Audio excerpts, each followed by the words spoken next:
کیا شان ہے رسول کی؟ تم محب رسول بنو، اللہ تمہیں محبوب اپنا بنا لے گا۔ یہ قرآن سے ثابت کر رہا ہوں، یحببکم اللہ۔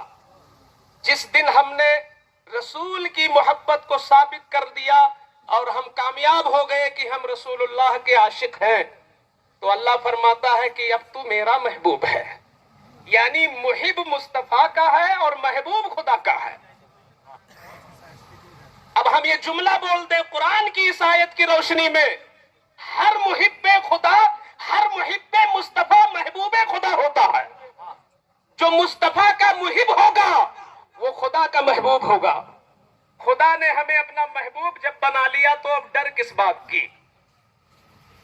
آپ کسی حاکم کے محبوب ہو جاؤ تو وہ اپنے پاور کے حد میں نوازتا ہے، تم کسی پی ایم اور سی ایم کے محبوب بن جاؤ تو اپنے دائرے اختیار میں آپ کو نوازے گا، اور اللہ تو اس کی رحمت لامحدود، اس کے پاور کی کوئی حد ہی نہیں، سیما ہی نہیں، لامحدود۔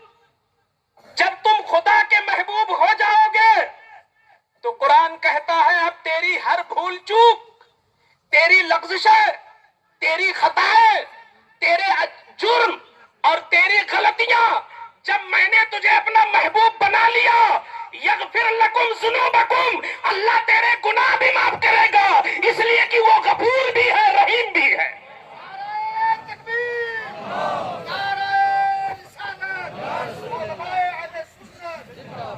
آپ سنتے ہوں گے نا کہ حدیث قرآن کی شرح ہے، متن ہے قرآن اور شرح ہے حدیث رسول،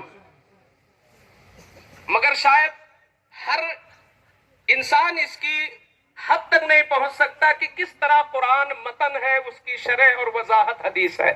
لیکن میں نے جو آیت پڑھی ہے اب اس کی روشنی میں بخاری شریف اور مسلم شریف کی متفق علیہ حدیث جو میں نے پڑھی ہے، امام بخاری امام مسلم دونوں نے اس کی روایت کی اپنی اپنی صحیحین میں۔